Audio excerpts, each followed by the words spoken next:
coming to you direct from the nerve center of the galaxy's greatest comic. This is the 2000 AD Thrillcast.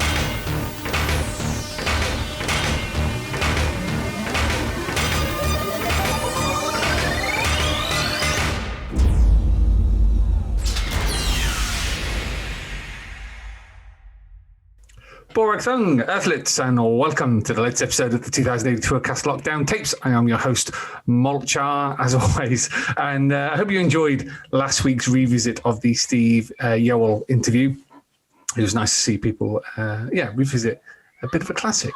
So, as a reward, this week we've got a new interview, which is with artist Trevor Hairsine. Now, Trev is somebody who started work in 2008 in the 1990s. I can say that about a lot of artists. But really interesting style that specifically seemed to channel people like Mick McMahon. He developed his own unique style as he's moved away from 2000 AD, spent a little time working in games, but is now firmly ensconced in American comics. And it was actually really lovely to sit down and chat with him over Zoom, because he's somebody whose work I've liked for a very long time. But also, I think he has a lot to say about a subject that often crops up in these long form interviews, which is one about confidence. And even in terms of long careers that people have, sometimes you can assume that because someone has been successful, that they are brimming with confidence and know what they're doing. But Trev really explored the role that confidence plays in his work and his ability to work, which was really great of him, and some interesting anecdotes along the way, including one or two about Henry Flint. So I will leave those for you to discover yourselves.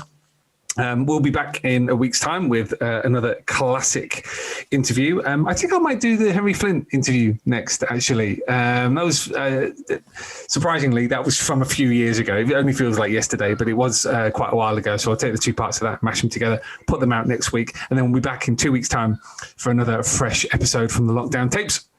As always, if you have any suggestions about things you'd like to see in the Lockdown Tapes, or have any feedback, then thrillcast@2000ad.com. That's thrillcast, all one word, @2000ad.com. Would love to hear from you. Thank you for the people who've already suggested ideas. One or two I really want to work on, but it's just finding the means to make it happen. So, without much further ado, let's move on to talking to Trev Hairsine about his career and what he's got in store for the future.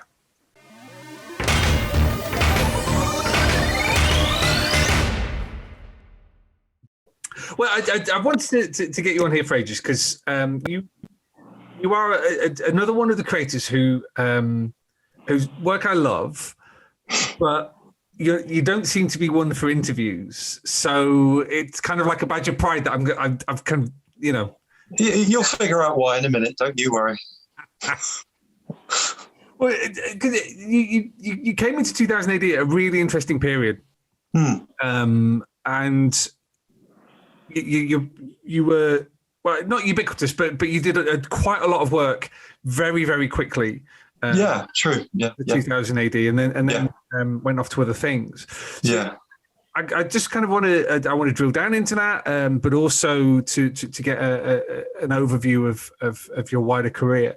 But to start off, tell me a bit about yourself, because it's not that you're an unknown quantity, but what's your background? What's my background? What, in general, or just artistic? Let's just start with, where are you from? Where am I from? Brighton originally, or no, Worthing. Sorry, right, okay. Worthing. Then moved down to the West Country and stayed there. Went to college at the West Country, and that's where I met Henry Flint. And me and Henry lived in a caravan and various places for quite some time, and we got into 2080 together. There you go. Right. I'm not going to let that pass without asking further Enjoy. details. How did you come to be living in a caravan with Henry Flint? Let's see. It was on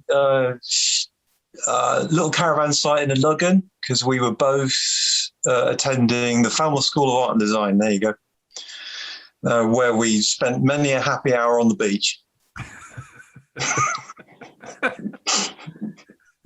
No, not at your studies, at the beach. What studies? You're supposed to do what, huh? Well, I just tell me more about this character. This sounds amazing. Yeah. Boy, there's we just used to. Well, there's. I mean, it's also where I met my other half as well, because we all lived in a caravan together, and I'm still with her. This is. Are you looking at 1989, 1990, I think. Right. And let's see. Oh, if I remember right, Henry was too lazy to apply for the illustration course, and then somebody dropped. I think I was there for a couple of weeks. Somebody dropped out, and I said, "Look, you got to have a look at this guy, Henry Flint." And they took a look at his work and went, "Yeah, he's great." And the next day, he came down and started sleeping on a lilo in the corner. And I mean, and we had 3 fun years there. It was good. It's. Are you still there? Yeah, no, the internet keeps glitching, unfortunately. That's okay. I mean, that's. It sounds like a wonderfully kind of archetypal, like 80s, 90s student. Yeah, pretty much. Yeah, there was some heavy drinking involved. That was for sure. And but no, we had some good time. Henry used to produce these. I don't know if you've seen it. You may well have seen them. They used to produce these astonishing sketchbooks, just amazing. And I still remember them and love them today. And but his whole work, his whole style is sort of built around what he was doing then. It's just this doodly, scribbly stuff that he used to churn out automatically all the time. Staggeringly talented guy. I hate him. I got to work for it. Seriously, he just does it. I'm interested, therefore, how you came to be at the art college. Was art something that you?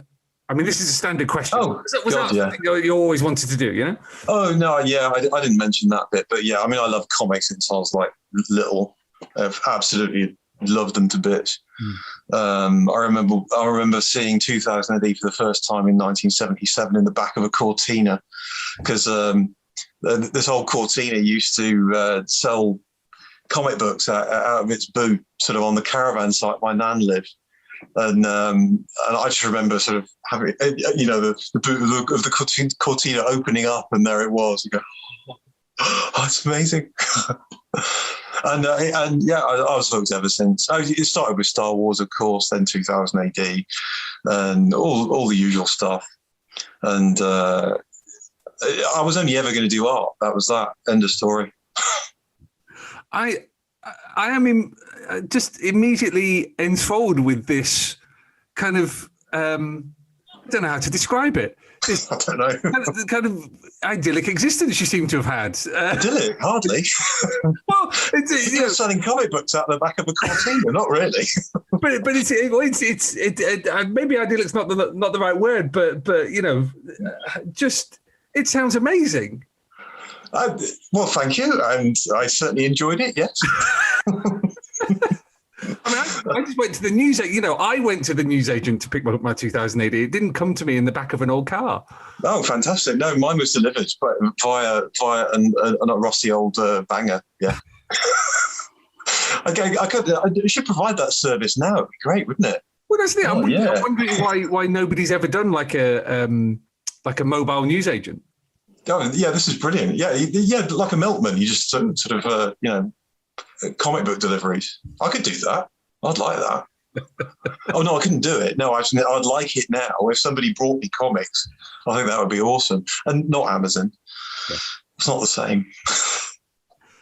So when you're a young kid, and this is always really interesting when interviewing 2000 AD creators, is that kind of initial explosion that 2000 AD created at the time. Was it? You know, I'm imagining the boot of this cartoon opening up like the suitcase in the briefcase in Pulp Fiction. You know, this kind of pretty much. Yeah. Can you look back now and understand exactly how that changed things, if indeed it did? Oh yeah, yeah, utterly, yeah. Like I say, it started with Star Wars. I watched Star Wars in Bournemouth in 1977 and just went, oh my God, that's the best thing I've ever seen. And then all of a sudden, 2000 AD sort of rolls under my nose. And you go, there's more. And from that moment, I was hooked, and I picked up everything. I've still got all my old, British Spider-Man comics and just all sorts. And I loved it to bits.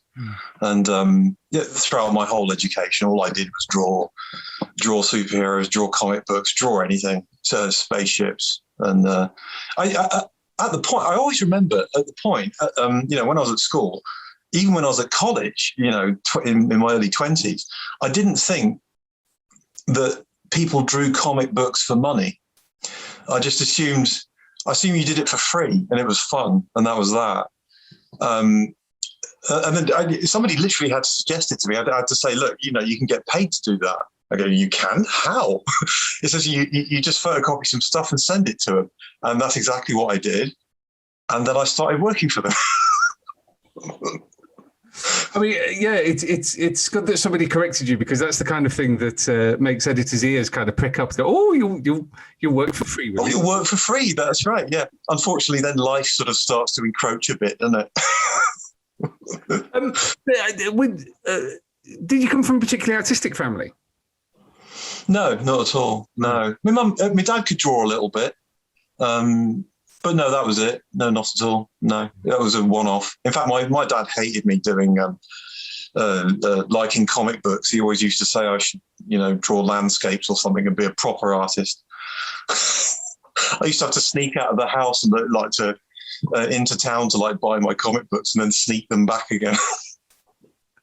He was very disappointed when I didn't become an accountant. I wasn't. You would be, wouldn't you? Well, he loves it now. Oh, flipping heck! No, he sees my name on the front of something. He goes, oh, would you look at that? Oh, very nice. But no, it's not then. What did he do for a living? He was a ceiling fixer. So he put up suspended ceilings in office blocks. Right. And I helped him for a while. I didn't like it. Excuse me. In terms of how this interesting comics shaped, shaped your childhood, and took you on to do to college. Excuse me. That's all right. Yeah. Get a drink, man. Yeah, well, that's a very good point, actually. Oh, all right. That's actually quite good. Yeah. I wish I'd got one. How did your teachers influence your decision to go on to art college? If indeed they did, was you were like, no, that's what I want to do? A couple of teachers definitely did sort of encourage me in that direction. Mr. Goodwin, I remember in particular, if he's around anywhere, he certainly won't be watching this. They pushed me on, they encouraged me. It was really nice. It was good. I think, unfortunately, when I got to art college, they didn't really understand the whole sort of comic book fantasy angle. And that was a bit difficult. So I kind of had to make it up as I went along. Like I say, I didn't even know you got paid for it until I left college. So that was slightly awkward.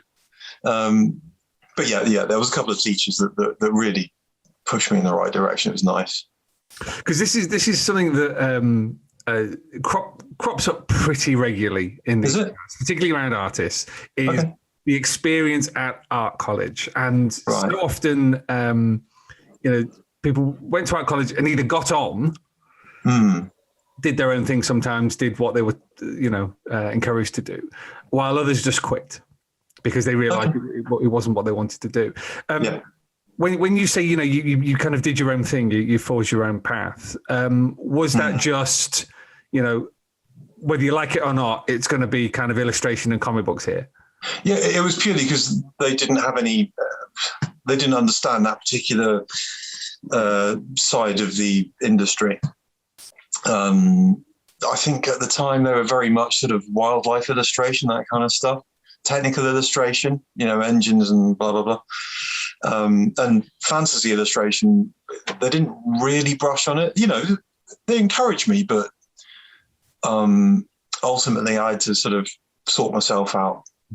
But, that said, art college still gave me the space to do what I needed to do, Also, there was some drink. I had some of that. And I went to the beach. That was good too. And Henry Flint slept in the corner on a lilo. Yeah. He wet his lilo once. That was embarrassing. I just wanted to mention that. It's funny how that didn't come up when I interviewed him a couple of years ago. Yeah, you really should remind him of that one. Please do. Preferably after I've moved house. What was I going to ask next? At this kind of stage, because there are certain influences that on a cold reading of your work, there are certain influences that seem to come through, and one of those is Mick McMahon. Certainly in the early days, yeah. Yeah. Do you want to tell me a bit about how your style kind of evolved to the point where you'd finished college and you were wanting to get out there and get work? Okay. I think when you look right back, then my style kind of comes from Neil Adamsy, Alan Davis-y, pseudo-realistic-y type stuff. Bit of Dave Gibbons chucked in there probably. But then when I started working for 2000 AD, I discovered Mike McMahon all over again, and I lost my shit. I loved his work. I absolutely loved it, and still do. It's just awesome. And I will admit to just enjoying myself trying to draw like Mick for a good couple of years. Eventually I moved on, mostly because it probably wasn't a very nice thing to do, to try to draw like Mick for too long. But I did enjoy myself. It was fun. The big boots, the huge pads, the big helmet. Oh, I loved it. Yeah. Because it's interesting that you mentioned Neil Adams and Dave Gibbons there, because that certainly seems to be an influence that has re-exerted itself later in your career. Oh, for sure, yeah. Actually, if you go back to what was it, Harmony Krieg? Do you remember that? Yeah. That looks more like what I'm doing now than when I was drawing Judge Dredd. Yeah. Towards the end of Judge Dredd, I was starting to look more like the Harmony Krieg stuff again. And then I moved on to the US, and then I sort of slotted into this style, which is kind of my route, really. But yeah, the Mick McMahon, Cam Kennedy period was that was purely Judge Dredd, and it was purely fun. It's just because I love Judge Dredd. That was it, really. Because what's really interesting to me is that artists like McMahon and Cam Kennedy, Carlos Esquerra, the Brian Bolland, the greats of 2000 AD, is how quite often they can be quite intoxicating.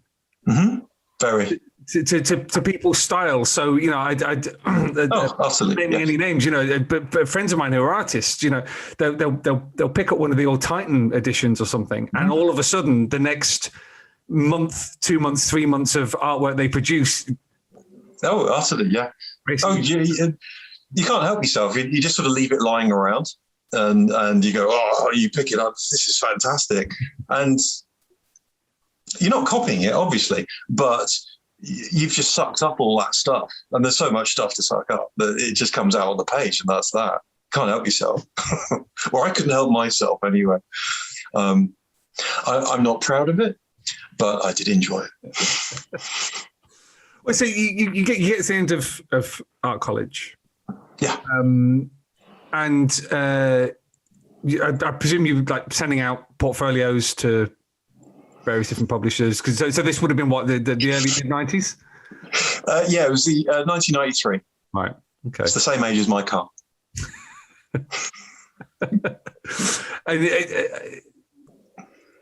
Because I've obviously read up on what is online about you, and there was you got a phone call from UK, didn't you? Yeah, I sent 2 lots of photocopies out at the same time, one to 2000 AD, one to Marvel UK, and I had phone calls from both in the same afternoon. And you probably know this already, obviously, but the line to Marvel was really bad. I mean, I couldn't hear what they were saying. The only thing I got out of it was, could you draw more like Jim Lee? and I couldn't. And then 2000 AD rang up and they sent me a script, and that was that. End of story. I love that. You know, whatever it was it sunspots? Was it, just birds on the line?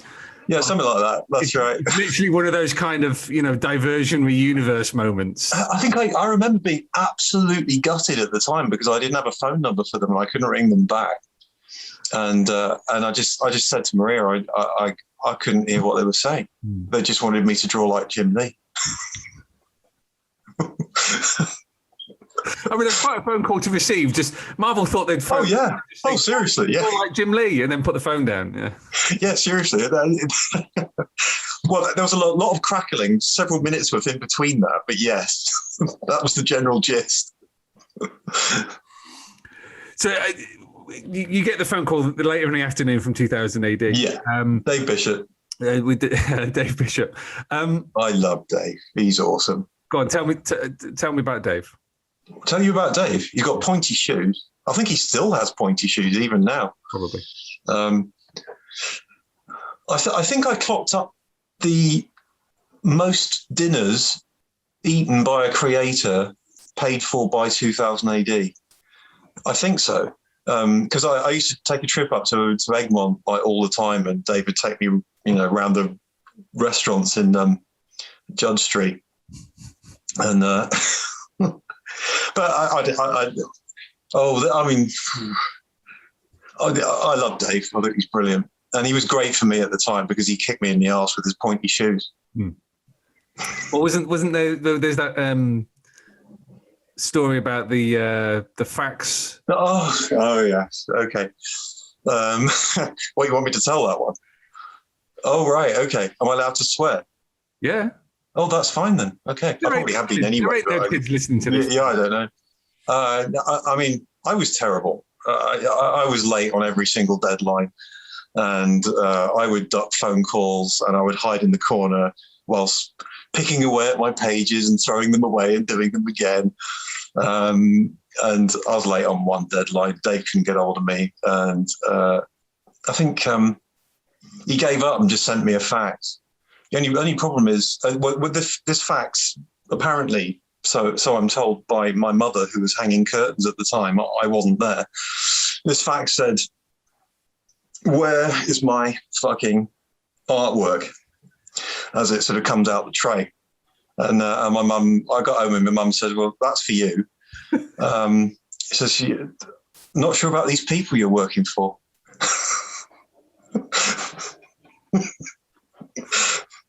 Brilliant.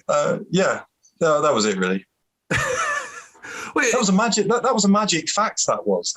One day I got a full itinerary for Anne Widdecombe's, who was, I don't know, defence minister at the time or something, schedule for visiting UK prisons. Well, number one, how did they get my fax number? Number two, how the hell was it on while they sent that fax? So how did that happen? Brilliant. I mean, if it was that magic, maybe Dave wasn't. Maybe David wasn't faxing you about. Oh, I didn't think about that. No, it was definitely me because I was the one late on the artwork. So yeah. It was fair dues, really. I want to drill down into that a little bit because your style has, particularly at the time, when did you say, you were channeling McMahon and Cam Kenny. It had a vibrance to it. It had a great sense of dynamism, but you said you were kind of picking away at it and throwing pages away.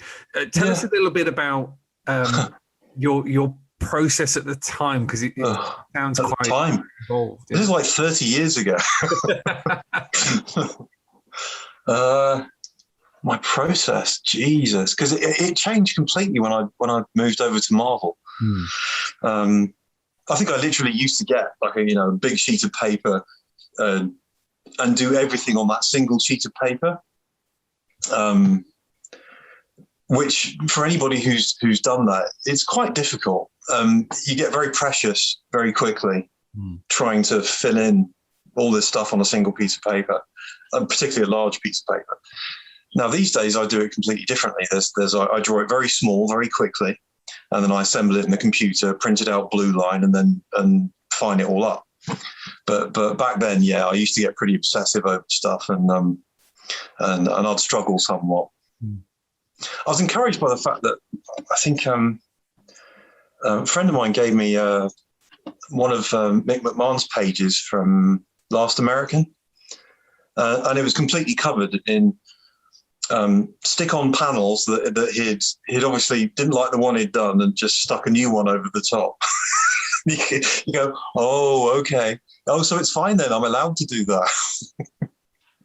I mean, I just used to destroy mine in a fit of pique and try again. Because that's an interesting thing about because it kind of fits into the whole notion of that you had that people drew comics for free.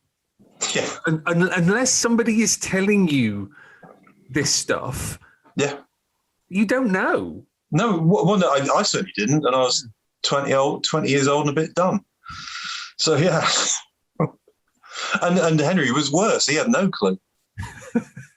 Well, I mean, that did come out in the interview I did with him about the mad way he was doing pages, like just doing these.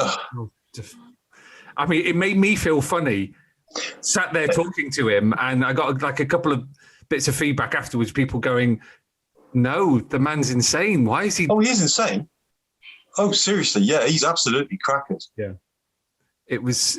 Yeah, I can't even remember the detail. I think it was that he'd just do like hyper detailed thumbnails and then draw them up, and then Yeah, okay. Yeah. Back to yourself kind of thing. So the stories that you were doing for 2000 AD, let's talk about Harmony Krieg for a moment, because that was a character that you co-created. Can you remember how that came about? Was it David coming to you and saying, there's this character, want you to be the artist on it? It was. I think it was a test script that Dave sent me from Chris Stanley. And I think he basically fed me the first 4 or 5 pages and said, have a go at that. And then when he got them back, he said, yeah, that's really nice. You can draw the whole lot. So Dave fixed it up. At the time, I didn't know what it was, who it was, or anything. I just enjoyed drawing it. And I remember it to the day. I remember battling with Winsor & Newton paintbrushes to try and get them to be more, Neil Adamsy. Well, because I see a hint of like Bisley's work on black and white work on Black Hole, the ABC Warriors Black Hole story. ABC Warriors was ridiculous. I mean, was that a conscious channeling there, or was it? Oh God! I mean, it might have been. I think right before I started drawing Harmony, I think I actually went to see him because of a friend of mine, like his mum, like lived next door to him, and me and my friend went and camped out in his living room for an afternoon, which was very nice of him. He was very complimentary, and I got to see some of the ridiculous work he was doing at the time. ABC Warriors was beautiful. It was like it's difficult to describe, isn't it? It's a bit like a bit of Kevin O'Neill, a bit of Brian Bolland, a bit of I don't know. I don't know where it came from. It was just amazing. I'm reminded of it. There was, I think it was an anecdote that Glenn Fabry tells that as he was coming towards the end of his time on Slain, he was like, each page was taking him like a week or something ridiculous because like he was trying to make his mark, like, okay, right. I'm leaving, try and follow this, you bastards. And then, sure. And then he says, it looks like it too. Yeah, and then Simon comes in and doesn't give a fuck. It just does his thing. And I think that it's kind of lodged in my mind because I think that might be the answer as to why Simon's artwork, partly why Simon's artwork had the impact it did, is because he was coming in and it exudes this, I don't give a fuck. Yeah. Well, I don't know crazy who you are, what you've done. This is what I'm going to do, kind of thing. It's got crazy energy as well. It just looks like he laid into the pages, but with a very, very, very fine pen. With Harmony, I remember it coming out at the time and really loving the atmosphere of it. But as time went on with the character, it seemed to run out of. I mean, this isn't. Not being nasty or anything, it seemed to run out of a little bit of steam. Was this beyond just receiving the scripts and being asked to draw them? Was that basically your sum total? I think I only drew the first 2 or 3 issues, I think. Yeah, and then that was it. I think Jim Murray took over after that for a while. Jason Brashall, I think he did some too. I don't know. So did you mean overall or just over those first sort of few issues? Oh, overall, okay. Over the course of the character, because it had this really lovely start with your artwork, and I think it's one of those strips that then suffers a little bit from going from pillar to post. I have to admit, I didn't read it. Sorry. No, it's fine. It's fine. No. I read Jim Murray's stuff actually because I was really into what Jim was doing, and then I think I lost track of it after that. I mean, you know what it's like as a comic book person anyway. There's as soon as you start working in the industry, then you stop reading comics because you haven't got any time. It's just. I mean, yeah, I had them lying around for sort of for influence and stuff like that, but I actually stopped reading them, which is kind of sad, really. I mean, but it's that kind of thing. It can be like a busman's holiday to a certain extent. You know, when whatever your role in comics is, you are surrounded with them, you're dealing with them all day. Not necessarily you want to pick up of the evening. I mean, my pull list is now like a 10th of what it used to be. Sure, okay. Mine's increasing now because I think I bought myself an iPad Pro, to do artwork on. But DC gave me like free Comixology, and I've actually started just sort of going, oh yeah, this is good, and I've started reading them again. Oh, all right. So I didn't expect that to happen because I love paper, but I think it's just the convenience and the fact that I'm sat in bed and it's there, and I sort of go, oh right, I'm actually starting to read this again. This is great. So that has been fun. I've enjoyed that. one thing I do want to touch on, because it kind of relates to what we were just talking about now, was your, and I realize this was some time ago, but your attitude to what you were doing at the time. So you work on a harmony. You move on to drawing Judge Dredd. Mm-hmm.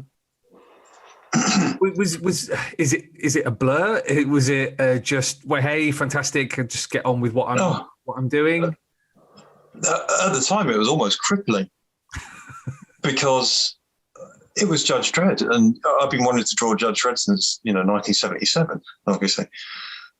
And I think almost my second job, and Dave Bishop gives me the Three Amigos, and that was difficult. I had a bit of a geek meltdown for a while. I got over it in the end, but I have to say, while I worked for 2000 AD, I really struggled with self-confidence and kind of crippling on a very regular basis. So I'd be all right for a few months, and then I'd get a month where I just couldn't draw anything because I was locked up. I don't get that anymore. I think it's just something that comes with age, isn't it? But and responsibility. Once you've got kids, you've got no choice. That was the other one. I forgot about that one. You just have to draw stuff, and that's that. End of story. But I used to battle with myself horribly, probably the entire time I worked for 2000 AD. And I'm sorry if that got off the point. I started rambling then. No. That's exactly on point, because it. Oh, good. Because I wanted to drill down into why, if there are any other reasons why your stuff was so richly influenced by like McMahon and what. Do you think that was it a case of I want to draw this like, influenced by Mick McMahon, or was it, well, this is what I know, this is how I know Judge Dredd should be drawn, and I'm going to lean on that? Yeah, definitely some of that. Yeah. But also just I love the work, so I was so deeply into the work that everything I did just started to turn out like that. That's all. I lost myself. In a really good way. Because you mentioned there the Three Amigos, which is Dredd, Mean Machine, and Judge Death in the Cursed Earth. That's kind of, that's a mother load, really, isn't it? Yes, it was. Yes, yeah. Believe me, I knew that too. I tell you what, though, it helped because I think by the time I got round to Marvel, then I was drawing, Spider-Man and then the X-Men and stuff like that. It didn't compare to drawing Judge Dredd for the first time, so it wasn't as crippling. I could compartmentalize it a little bit better. That experience was incredibly useful, even if it did screw me up a bit.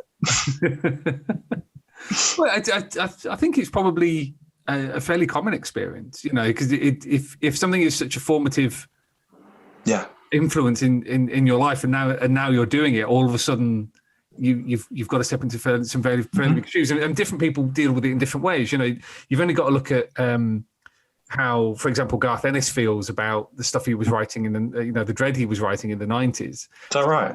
To see how sometimes the legacy of something can get in the way of what you try to do with it. Oh, utterly, very much. Yeah. If you've ingested that much as a kid, it's going to happen, isn't it? You've got no choice, and you've got to deal with it. Because you did the Three Amigos, which is a pretty long story. It's let me have a look. How many? I can't remember now. It got a graphic novel out of it, didn't we? So must have been 100+ pages, wasn't it? Where was Is it? Yeah, I'm sorry. I'm just checking. Magazine artist. No. Yeah, exactly how the hell Dave Bishop managed to nursemaid me over that, I don't know. He's some kind of miracle worker, I think. Three Amigos, 54 pages. Oh, only 54. Yeah. Sorry. I think I do that in about 3 months now.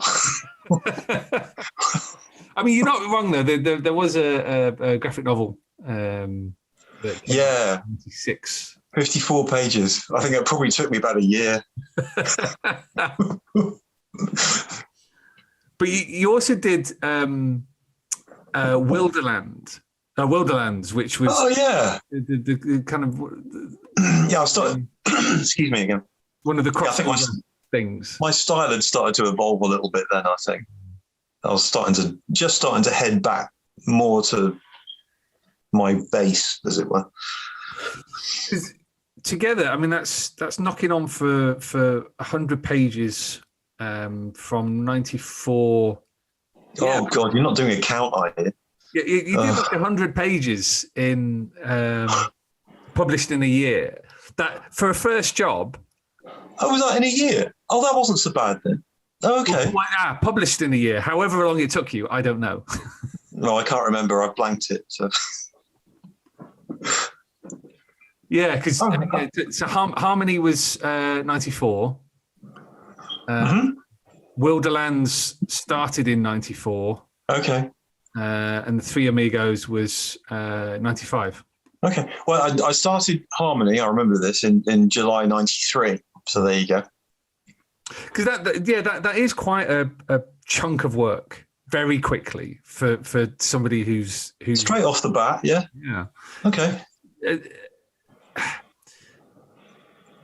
I you may not know what other people's experience was at the time, but no idea. That I guess that is a lot of pressure to put on a brand new artist.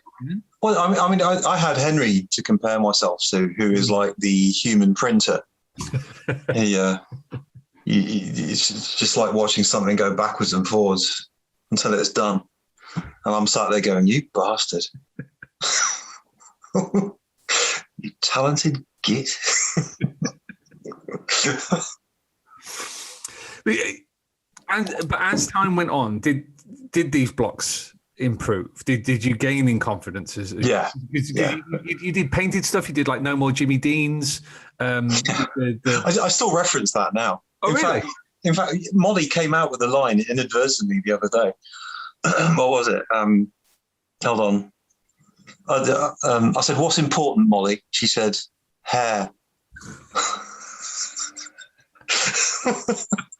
Sorry, you've really got to read Jimmy Dean's to get that one.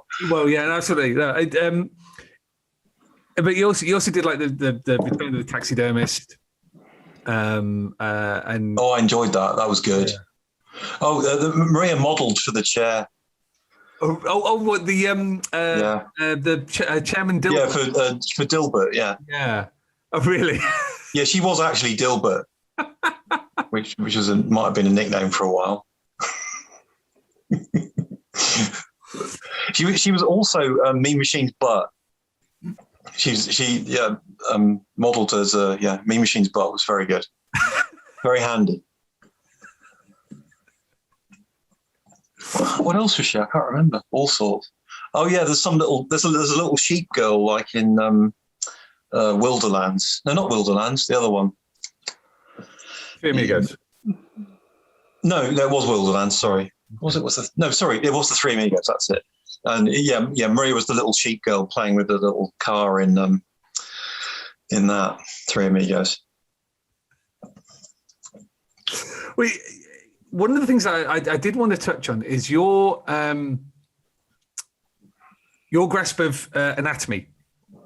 And do I have one?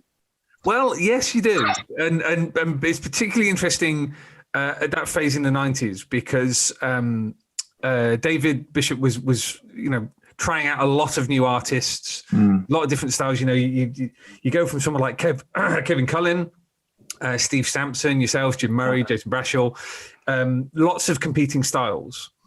And one of the things that still always gets drilled into people who want to draw comics is, study your anatomy. And then I look at something like the Three Amigos, look at something like Wilderlands, and there's the McMahon style there of the big shoes and the big hands and everything.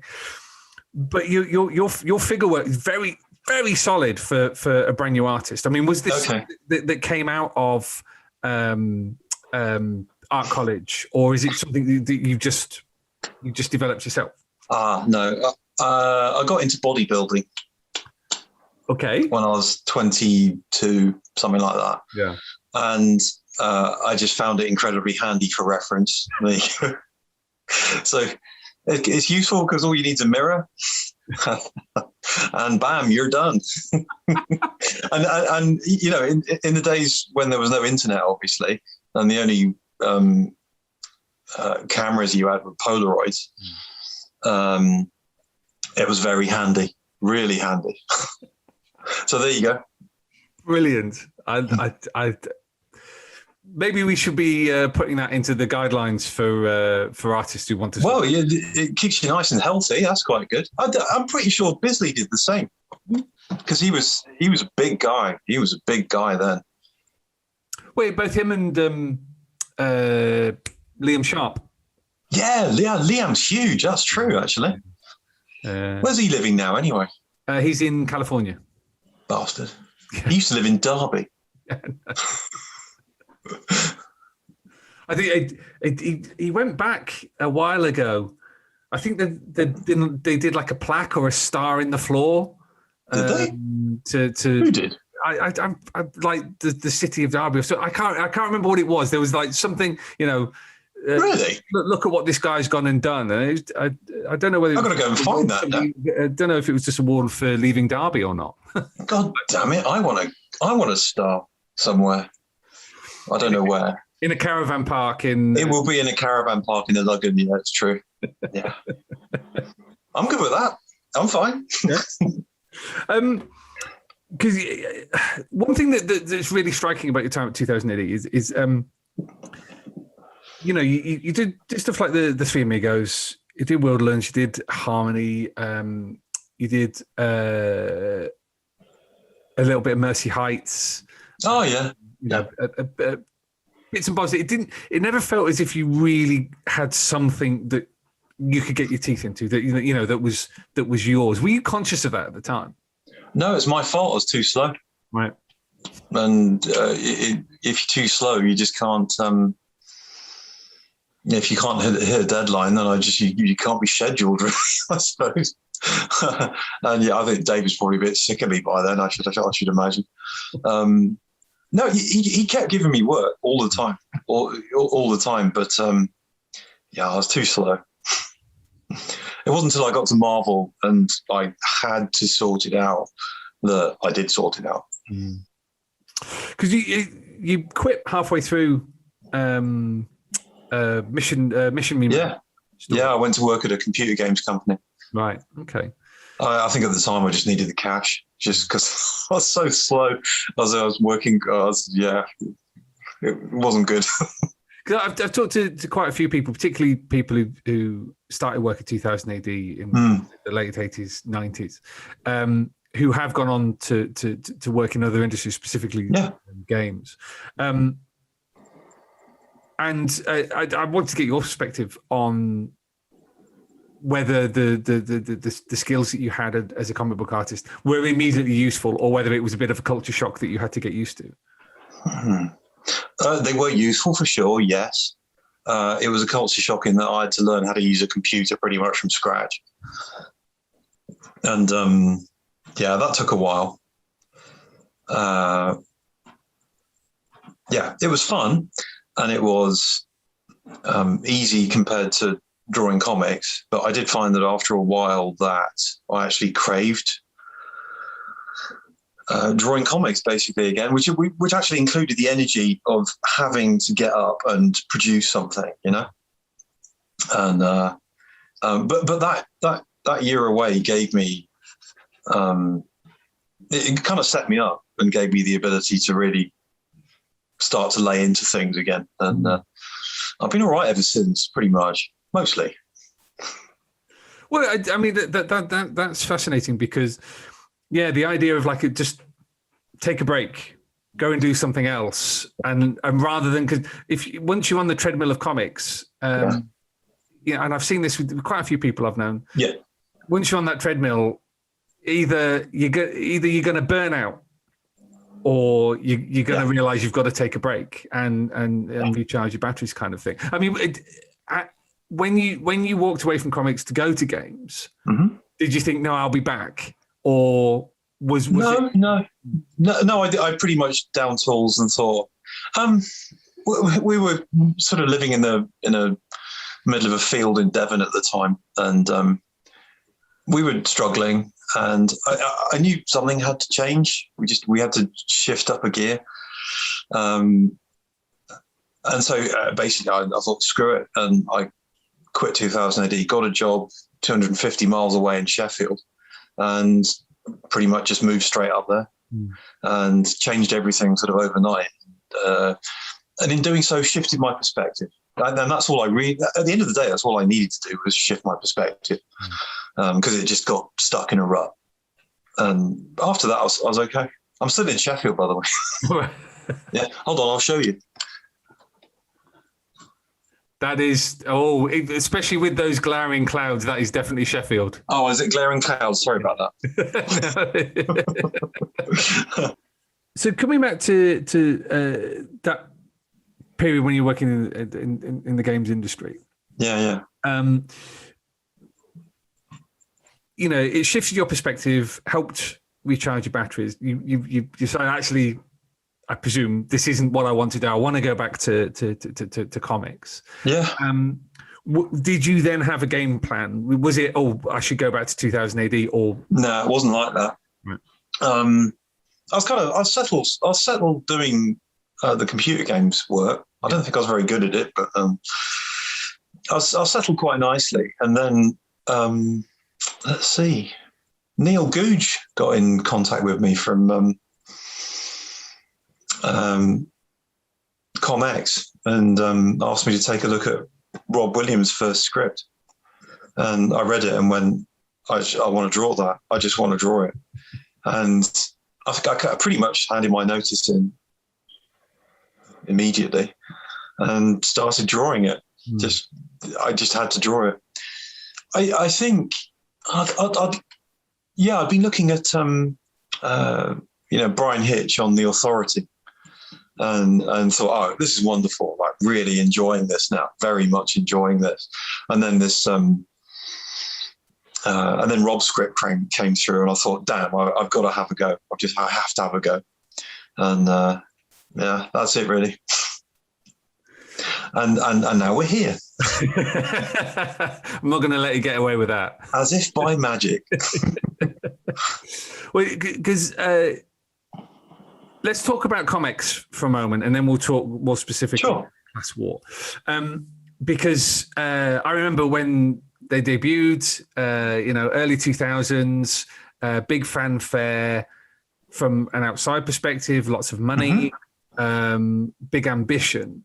What was your experience of comics as somebody who was working for them? They were fun. I think one of the very first things they did was take me on a skiing holiday. Okay. It was like easygoing. I think I was able to work in their offices, which are just around the corner from Egmont Fleetway anyway. And that was a fun experience. I enjoyed that. Kind of sleeping on an old futon for 3 days a week while I drew some comics. That was amusing. With Ben Oliver borrowing my sleeping bag, that was it.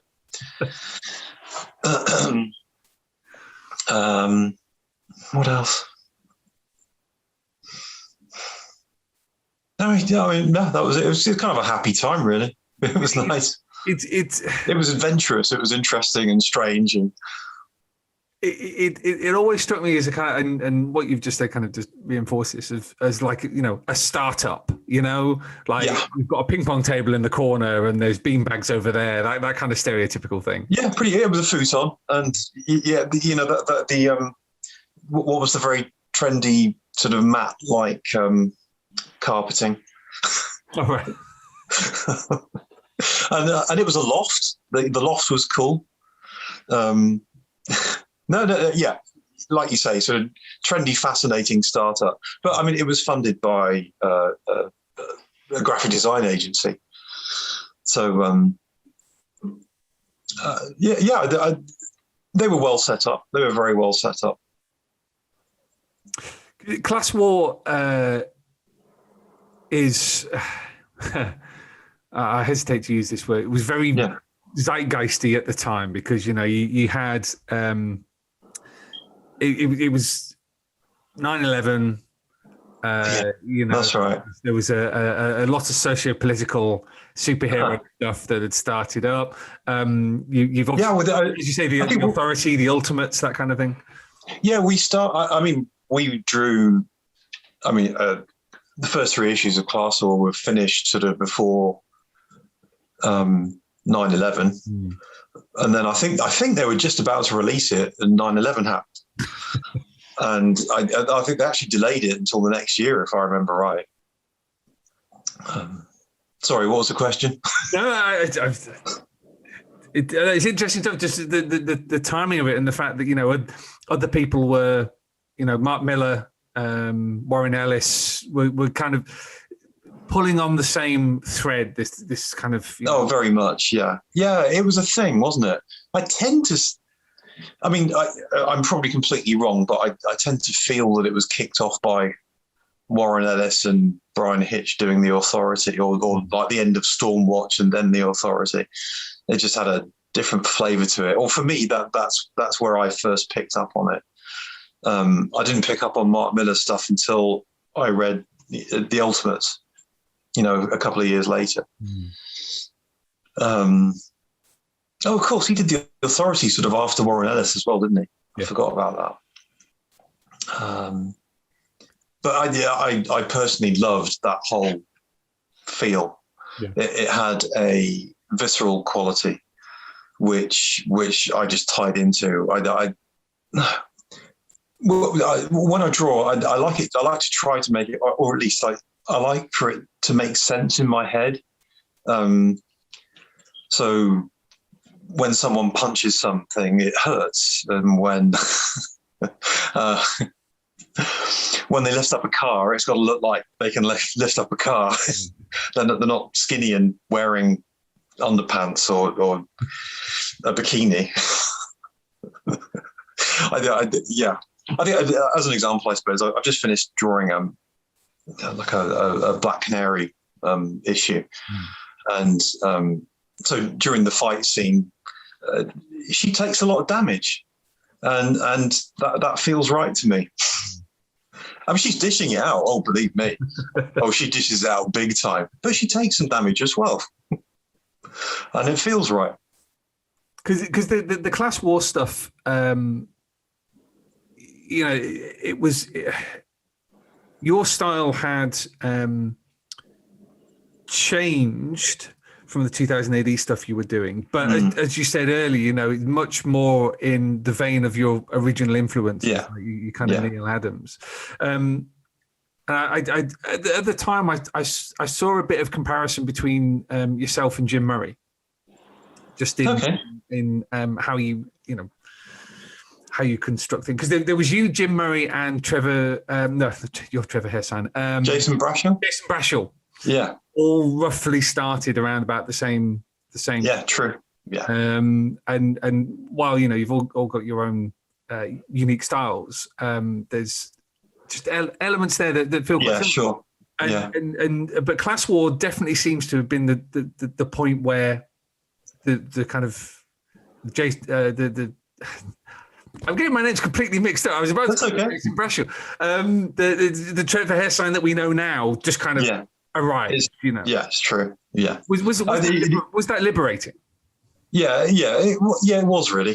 Yeah, I remember it feeling right at the time, and I think I adjusted my workflow to sort of suit that stuff, and even to this day, I've kept all of Class War issue 2 for myself, because I know that is the point at which I became sort of me, to a great degree, and I've not really shifted from that in 20 plus years. It is how I do things now. It took me all that time to sort of find what I do, but that is what I do now. I mean, so many artists take longer, or never get to that point because they are on the treadmill constantly. So okay, no, I understand. Yeah, I think I'm still evolving, obviously. Otherwise it's boring. But I think the texture and tones don't change too much these days. I'll fiddle with my tools and do an experiment here, there, and everywhere. But the basic tone of the material that I do sort of doesn't really alter much anymore. I'm interested in characters and how Sure. you do faces and expressions, because there's a certain kind of expression that I would characterize as yours. Is this you looking in the mirror and pretty much usually, yeah, usually, yeah, and it's something I've never been happy with, my characterizations. But yeah, I use my own facial structure as a reference all the time. In fact, just a second.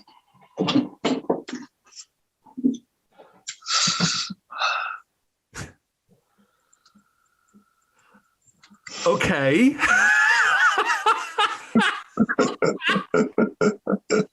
Those who are listening and not watching, Trevor has just conjured up a plaster cast of his own hair. So now you're going to have to tell us what the fuck. Okay, I've got a couple of friends down the road who put together a 3D scanning studio.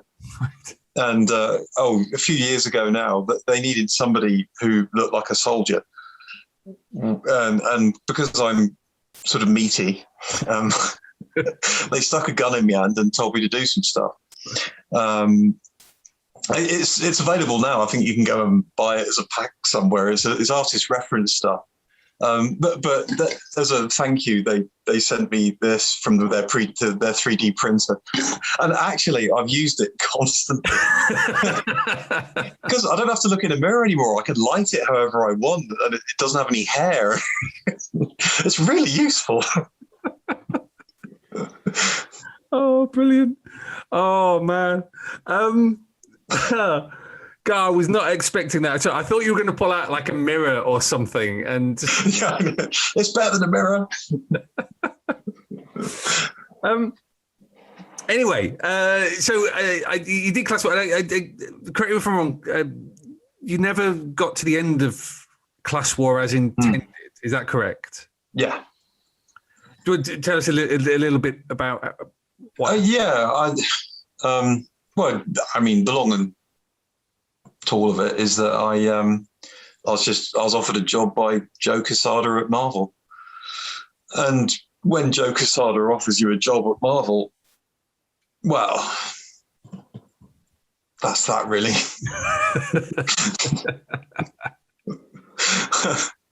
Because he identified you as one of Marvel's young guns. Yeah, I used to laugh at that at the time because I was 33. Now I'm 52. But there's it seems even more hilarious. I think I used to joke with Ralph Macchio, my editor. I said, "Yeah, we're not young guns. We're old farts." Wait, I mean, what was the job that Joe came knocking with? Captain America initially. Now I find that fascinating because you're going from class war, which is a part of the construction of kind of neocon superheroes, to working on the American superhero. Yeah, that's true. Was the irony not lost on you at the time? No, it wasn't entirely lost. No, and I was working on a title called The Extremists, I think. Right. So it was Captain America dealing with terrorists, basically. So it was almost coming at everything from another angle. Right. That's a bit on the nose, even for the 2000s. That one. Yeah, it was. You're right. Yes, it was. Hold on, didn't Hitch and Miller did it in the Ultimates book 2, didn't they? Something. And they confronted Captain America versus terrorism sort of with vigor, I would say. There were. Let's put it this way: there were some interesting reactions to 9/11 in American comic books. Yes. And we'll leave it at that. Yes. Naming their names. But one thing that kind of springs out is, we talked about the pressure you were under when you were doing 2000 AD. And how, when it came to doing superheroes, you're giving yourself a bit more slack. It was, I think you said it was compartmentalized in your mind. But I'm thinking specifically in terms of scheduling, because American, as relentless as 2000 AD and the magazine can be. Oh, no, American comics are punishing. It's interesting that, you having had this break, having come back to comics, now you were entering an even more pressured environment. Tell us a little bit about, how you coped with that. Well, there was only one real reason I survived at all, and that was Ralph Macchio, who identified me as somebody needing talking down from a ledge every day, and he rang me up every day and talked me down from a ledge. I'm not kidding. Every single day, he was absolutely amazing. And at that time, I needed it at that point because, like you say, it's very pressured, or at least for me at that time it was very pressured. And he just gave me what I needed. I think I met. Oh, God damn it. Mark Bagley last year, because I was drawing Ultimate Spider-Man, after Mark Bagley. And I said, hi, Mark, my name's Trevor Hairsine. So I really, love your work. And he says, oh, you're the guy that Ralph used to talk down off the ledge. And I went, yes, that's me. I mean, if you're going to have a reputation, there's Ralph got me producing 7 issues of American comics like in a year, which for me is even now is still okay, still quite good. And he did that right off the bat from year 1. And that was all down to Ralph. I can do it by myself these days, pretty much. But I needed him at that point. Because I mean, it's very, very clear from what you said. I mean, you said it just about the 2000 AD stuff alone, that the degree to which confidence and self-assuredness is an important part of being an artist, because I guess from my perspective, allows you to tap into the talent that you have. True. Do you have a tendency to overthink things? I used to, less so these days. I'm trying to think of. I think Jim Murray's one of my. Well, A, he's one of my favourite artists, and B, when you meet him, he just has this interesting, quiet confidence. So lovely, lovely chap. But at the same time, that he understands himself, and he has confidence without being overt about it in any manner whatsoever. I'm more like a gibbering wreck.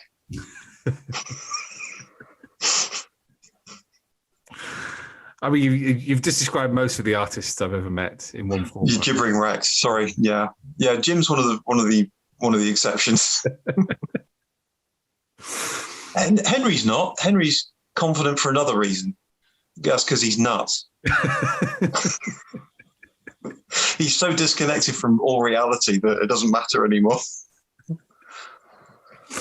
Sometime we'll have to go into Henry driving cars. That's fun. No, what do you mean sometime? We must do that now. Well, I ask you to imagine someone who is disconnected from reality operating a motor vehicle. I'll just leave that one with you for a minute. Okay. Do I need to say any more? No, it's fine. It's the one time I've tried to remove myself from a moving vehicle because it was safer. Oh man! You can tell I love him. Yeah, well, he's going to kill me for publishing. He's going to kill me? Well, no, he probably won't because he can't be bothered to come and find me. But I haven't seen him for ages. I do love him to bits. So. Yeah. Just talking about superheroes, because I mean that's now your bread and butter. You know, you've done Captain America, X-Men.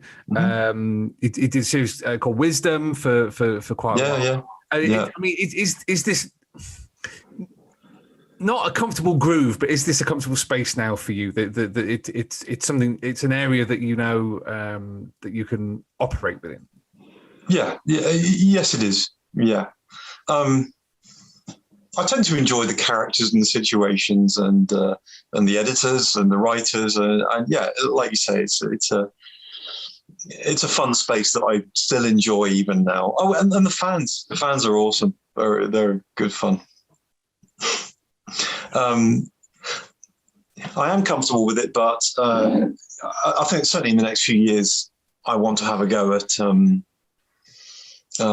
self-publishing stuff. Create your own stuff because just because it's something that I've not explored, so I want to have a crack at that. Well, I was going to ask about your own ambitions for your work, because you said in terms of your style, you have your style. It is evolving, but there's the Trevor Hairsine style. It's fairly set, yeah. Yeah. What are your ambitions for your style, for your art? Things. Oh, okay. Are you looking to push yourself? The technical stuff for my style. I got a bunch of things I'm working on at the moment. I mean, characterization is something that I consistently battle with.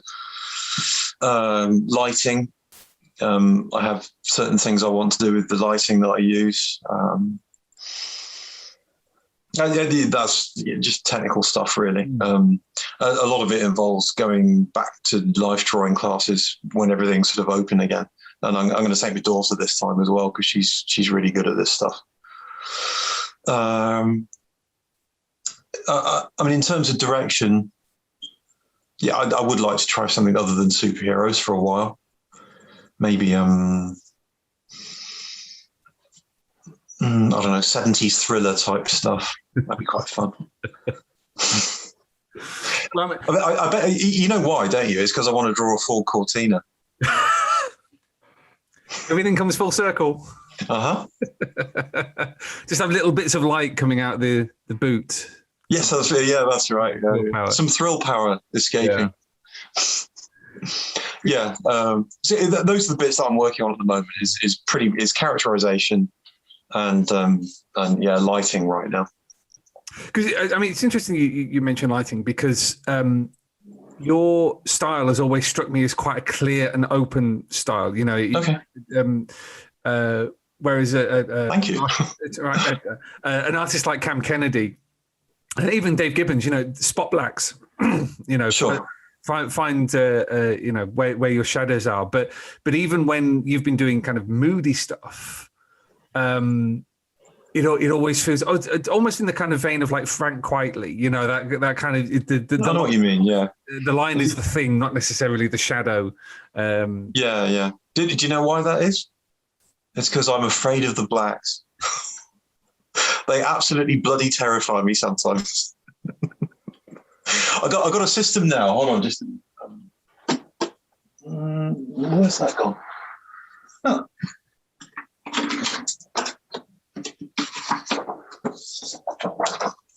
Oh no, they're not there. Where are they? That's weird. Oh, sorry, mate, I've lost them. No, never mind. Oh, they're over there. Just a sec.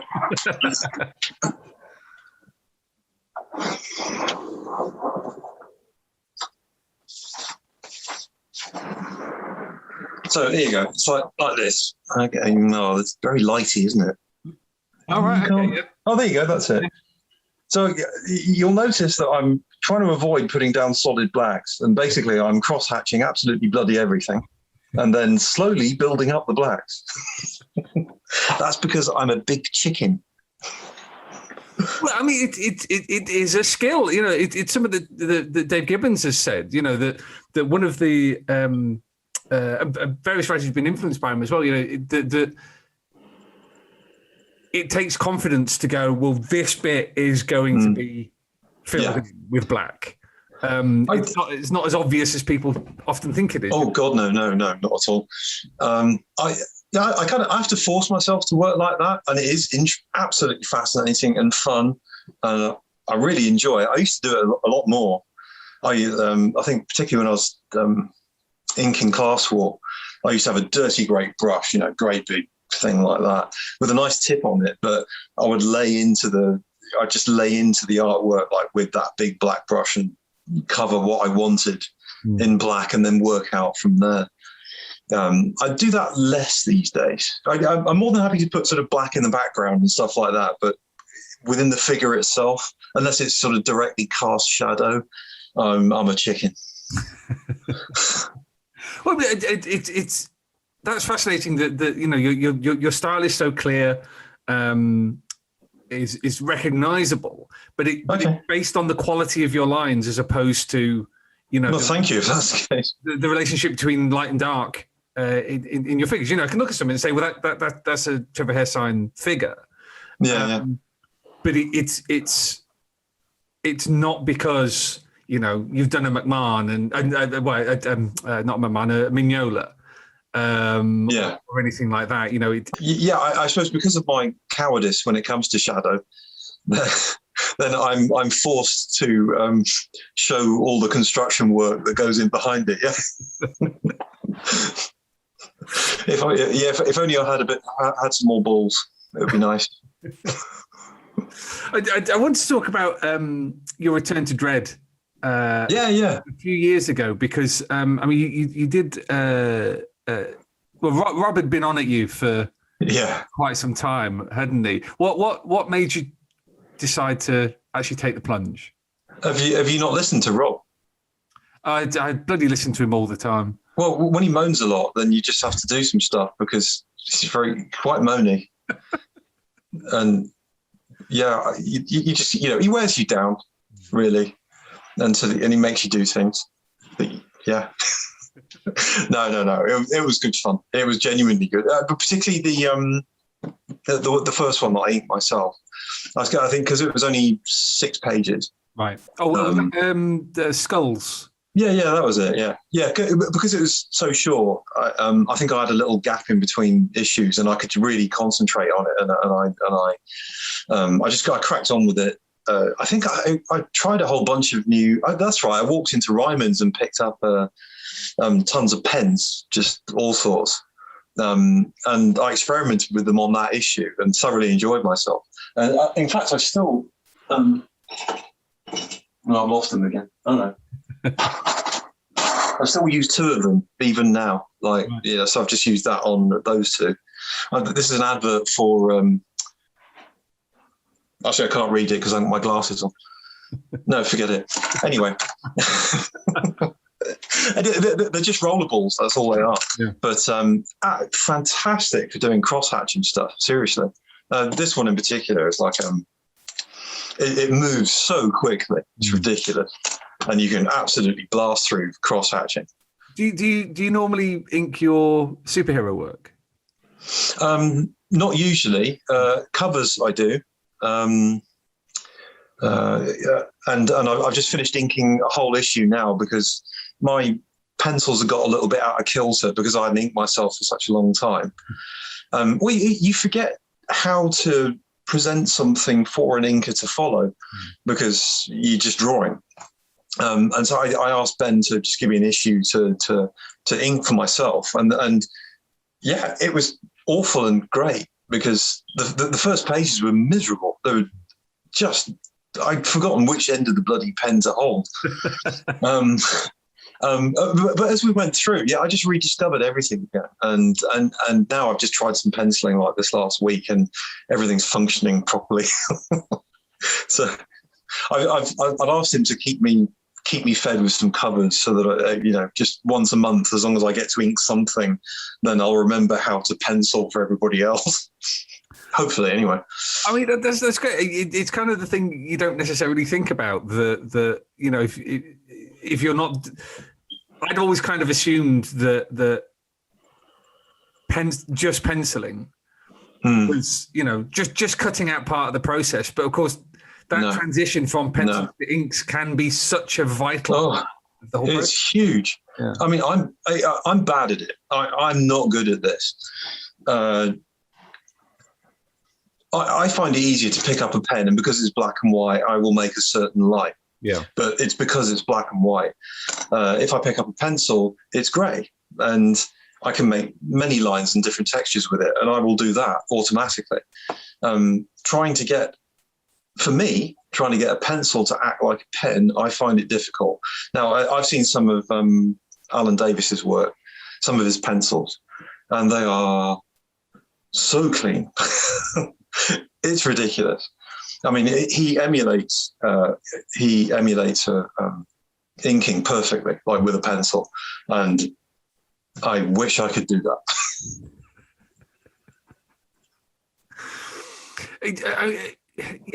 Like I said, you just don't think about that being an issue. The different mediums. It's kind of yeah. I mean, for me, a good inker that can draw themselves is almost essential, because they really do need to translate what I'm putting down with pencil. Yeah, I think personally, I'm extremely hard on inkers. I think I'm a tough cookie. Not personally, but when they get my work, they must seriously think, "What the bloody hell am I going to do with this?" I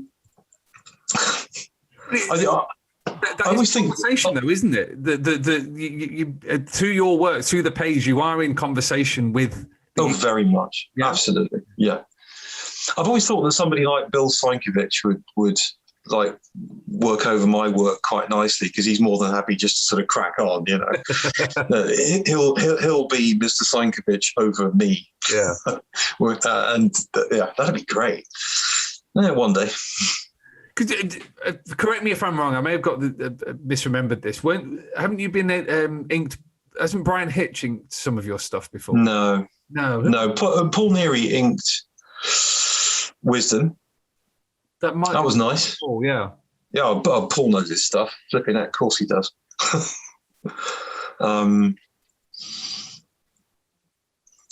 Just recently I've had Gigi Baldassini and Stefano Gadiano.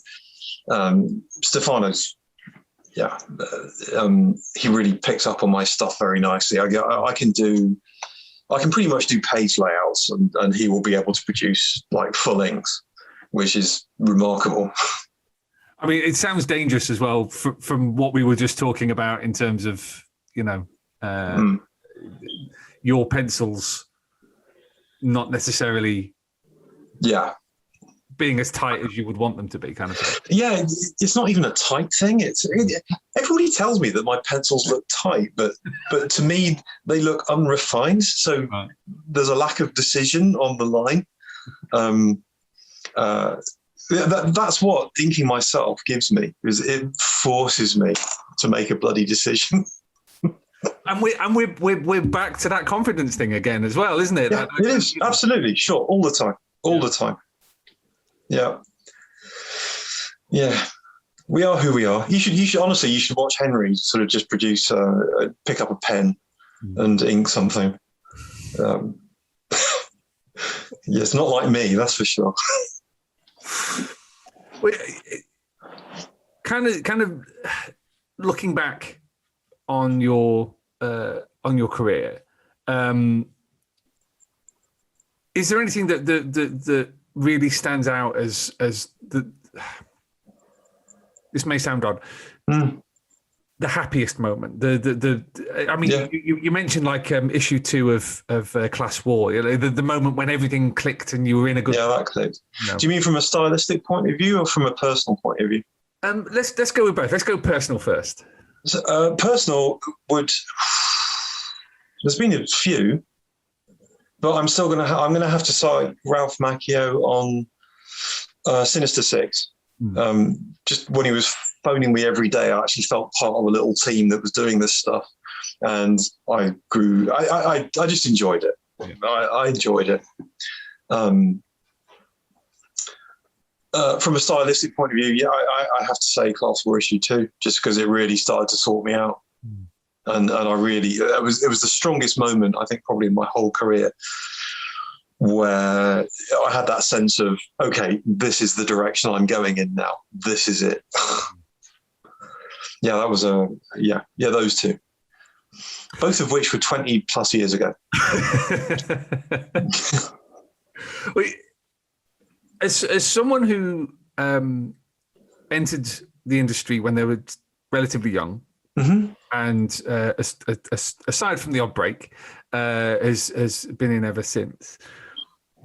Why do you feel comic books are just something that you do, that you persist at, despite the obstacles with self-confidence and being happy? Why stick at it? What is it that keeps calling you back? It's easy. It's the love of storytelling. Right.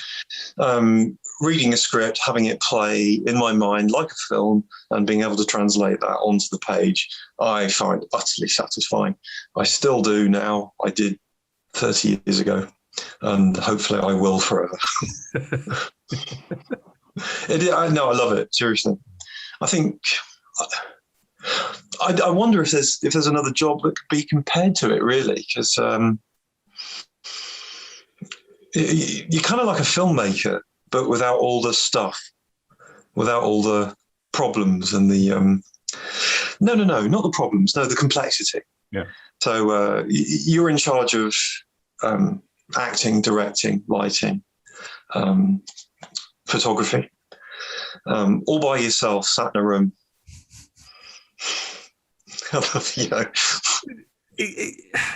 There can't be many illustration jobs like it anymore. I don't think so. Whether you're doing mainstream superhero comics, whether you're doing your own self-published stuff, doing graphic novels, the world of illustration that comic books used to sit in has gone, because I'm sure I'll get an angry email or tweet about this, that so much of what illustration used to do has been taken over by graphic design. For stuff. I'm thinking back to in other areas. Yeah, so I'm thinking back to like the 40s, 50s, and 60s when. Oh, sure. Okay. If you wanted to do like a manual for something, you would get an illustrator in, because photography just wasn't that good, and printing wasn't that good. Yeah, obviously, advertising. Even film posters, stuff like that. Yeah. Whereas, by and large, and this is a very sweeping statement, comic books remain about illustration. True. Yeah, absolutely. Yeah. They're just not the same without it. And I've only found you can only go so digital, with comic book illustration before it just looks wrong and feels wrong. Is that something that you've ever considered going digital? I've played with it. The technology is so good now that it feels nice, or it feels much better than it used to. Yeah. Even now, though, I still prefer pencil and paper. and pen and ink to the digital stuff. Yeah. Digital colouring, however, I love colouring on the iPad. It's brilliant, amazing. I can just do stuff that I cannot do with traditional media, which would be extremely messy and expensive, by the way. But still, for drawing, to me, it feels better on pencil and paper. Yeah. I have taken these days to making the initial drawing on paper, photographing it into the iPad, shifting around the bits that I don't like, and maybe fleshing out the some of the details a little bit, and then I'll print it out to blue line and ink it up from there. That's as far as I go. Then I'm not. No, I can't do any more digital than that. And again, looking back, is there, and this is kind of repeating what we were saying about kind of looking forward. Yeah. Is there an end point where you think that's where I want to get to, or No. is it just I want to keep changing, I want to keep pushing myself? No, God, no. I never want to get there. I mean, all the fun is in the just keep trying to get better, pushing, do something else, do something more. I think the day where you say to yourself, "Yeah, I've arrived. Yeah, I've done it," it's kind of the day you retire. you just finish because there's no point. No. I just want to keep doing, keep getting better, keep growing. Lucky, really, because in this job you can keep developing, all the way through into retirement and beyond.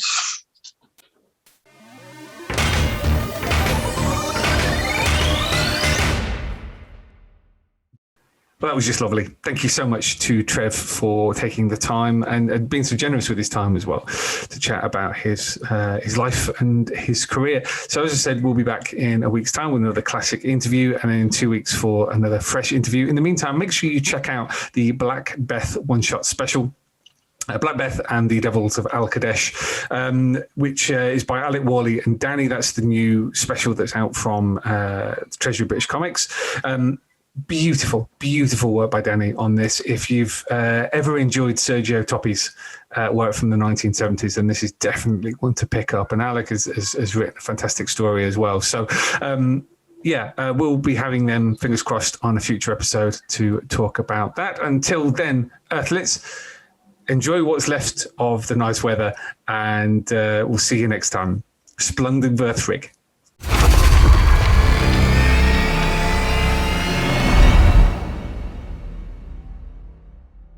Alert! Alert! Alert! Fill power levels dangerously high. Alert! Alert! Read 2000 AD every week. Ask your comic book store or newsagent now. Subscribe to the galaxy's greatest comic at 2000ADonline.com.